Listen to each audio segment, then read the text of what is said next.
সারা রাজ্যের মতো হাওড়াতেও শুরু হলো সেফ ড্রাইভ সেভ লাইফ সপ্তাহ।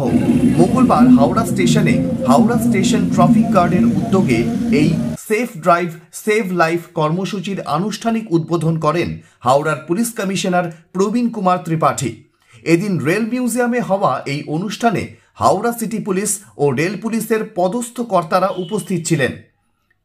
চালকদের সচেতন করতে এদিন একটি মিছিলের আয়োজনও করা হয়। পুলিশ কমিশনার বলেন, রোড সেফটি উইক স্টার্ট হলো, এটা 1 জুলাই থেকে 8 জুলাই অবধি চলবে।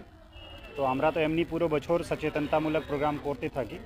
সেফ ড্রাইভ সেভ লাইফ আমাদের তো মেন প্রোগ্রাম, যার মাধ্যমে আমরা লোকজনকে অ্যাওয়্যার করি। তো আজকেও একই কথা বলা হয়েছে, মেনলি আজকে ড্রাইভারদেরকে অ্যাওয়্যার করা হলো আর কিছু ড্রাইভারকে পুরস্কৃত করা হলো যারা সততার সঙ্গে কাজ করেছেন। লোকের যে সামগ্রী ছিল যারা ভুলে গেছিলেন তাদেরকে রিটার্ন করেছেন, কিছু লোকের ল্যাপটপ, টাকা, গোল্ড অর্নামেন্টস। তো একটা আজকে ভালো প্রোগ্রাম করা হলো, আশা করি লোক অ্যাওয়্যার হবে আর অ্যাক্সিডেন্টের সংখ্যা কমবে। এদিন এই অনুষ্ঠান থেকে 100 জন যাত্রী সাথী বাইক আরোহীকে হেলমেট প্রদান করা হয়। যাত্রীদের হারিয়ে যাওয়া জিনিসপত্র ফেরত দেওয়ার জন্য 4 জন চালককে শংসাপত্র ও নগদ টাকাও দেওয়া হয় এদিন। নিউজ হাওড়া।